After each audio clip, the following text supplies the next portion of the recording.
बीते करीब 20 दिनों का कोई भी फुटेज उठाकर देख लीजिए, संसद के अंदर हो या बाहर, विपक्ष का एक जैसा प्रोटेस्ट है, एक जैसा पैटर्न है, वही तरीका।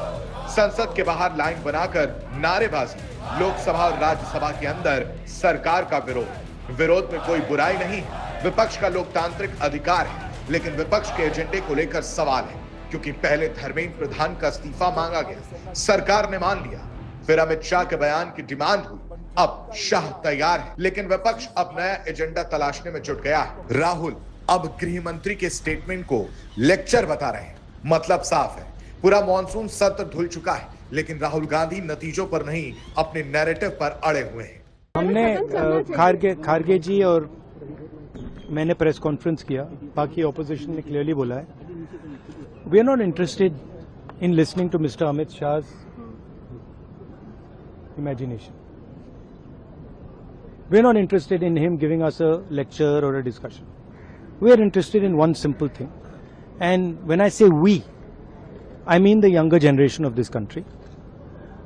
Who shot those students?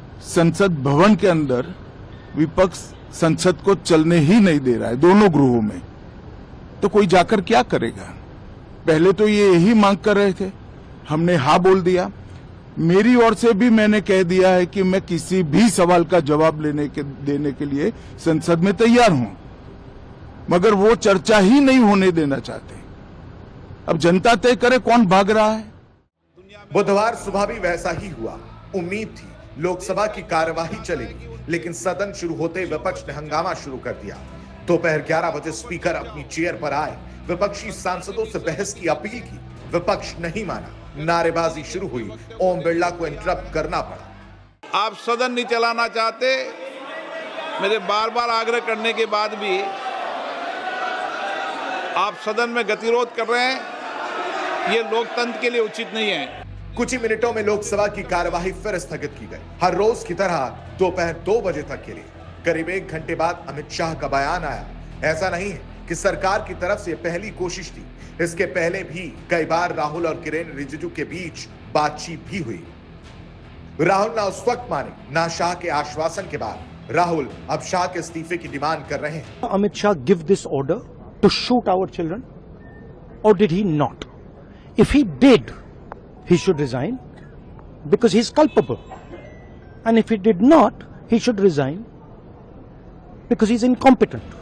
मतलब राहुल गांधी पीछे हटने को तैयार नहीं, राहुल गांधी सदन में चर्चा नहीं चाहते, राहुल गांधी को अमित शाह के बयान से मतलब नहीं है। राहुल गांधी ने इस जंग की शुरुआत को शाह के बयान वाले डिमांड से की थी, लेकिन अब राहुल ने फिर अपना अप्रोच बदलना शुरू कर दिया है। अखिलेश यादव चढ़ावा चोरी पर अटके हैं, राहुल गांधी जंतर मंतर से आगे नहीं बढ़ रहे। इन सब के बीच सदन की कार्यवाही ठप है। संसद चलाने में हर मिनट करीब 2.5 लाख रुपए खर्च आता है। मॉनसून सत्र 20 जुलाई से शुरू हुआ और अब तक 17 बैठकें हुई हैं। 12 दिन कोई काम नहीं हुआ। हिसाब निकाला जाए तो 108 करोड़ रुपए हंगामे के चलते बर्बाद हो चुके हैं। सदन के अंदर जारी हंगामे का असर संसद परिसर के बाहर भी दिखाई दे रहा है। सत्ता पक्ष और विपक्ष के सांसद अलग अलग मुद्दों को लेकर विरोध प्रदर्शन कर रहे हैं। सत्ता पक्ष और विपक्ष दोनों के बीच तीखी नोकझोंक देखने को मिली। सदन के बाहर विपक्ष ने तख्तियां लेकर सत्ता पक्ष के खिलाफ नारेबाजी करते हुए जोरदार प्रदर्शन किया। इससे साफ है कि मौजूदा राजनीतिक टकराव केवल सदन की कार्यवाही तक सीमित नहीं है, बल्कि संसद परिसर में भी दोनों पक्ष अपने अपने मुद्दों को जोरदार तरीके से उठा रहे हैं। बीजेपी सांसद जगदंबिका पाल ने भी कहा कि जिस तरह से विपक्ष ने राज्य की घटना पर चुप्पी साध रखी है, उन्हें पता है कि उन्हें भी इन सवालों का जवाब देना होगा। जिस तरह से वो रांची की घटनाओं पे उन्होंने चुप्पी रखी हुई है, वो जानते हैं कि सब सवालों का जवाब उन्हें भी देना है। लेकिन अब जब गृहमंत्री जी ने साफ कर दिया कि हम सदन में खुद जवाब देने के लिए तैयार हैं, और ये सदन लगातार वॉश आउट कर रहे थे, ये मांग कर रहे थे, सरकार की तरफ से बात आई थी, लेकिन अब गृहमंत्री जी ने भी कह दिया, तो ये केवल राजनीति कर रहे हैं। मॉनसून सत्र में सरकार के सामने एक तरफ कई महत्वपूर्ण विधेयकों को पारित कराने की चुनौती है, तो दूसरी ओर विपक्ष विभिन्न राजनीतिक और जनहित के मुद्दों पर चर्चा के लिए दबाव बना रहा है। विपक्ष का तर्क है कि सदन में विधेयकों को पूरी तरह से चर्चा के बिना पारित करना संसदीय प्रक्रिया के अनुरूप नहीं है, तो वहीं दूसरी तरफ सरकार का कहना है कि लगातार हंगामे के कारण विधायी कामकाज बाधित नहीं किया जा सकता। बता दें जंतर मंतर पर छात्रों के आंदोलन के दौरान लाठीचार्ज के बाद से विपक्ष सरकार पर हमलावर है और अमित शाह से जवाब मांग रहा है। विपक्ष के हंगामे की वजह से संसद की कार्यवाही नहीं चल रही। कल मॉनसून सत्र का आखिरी दिन है।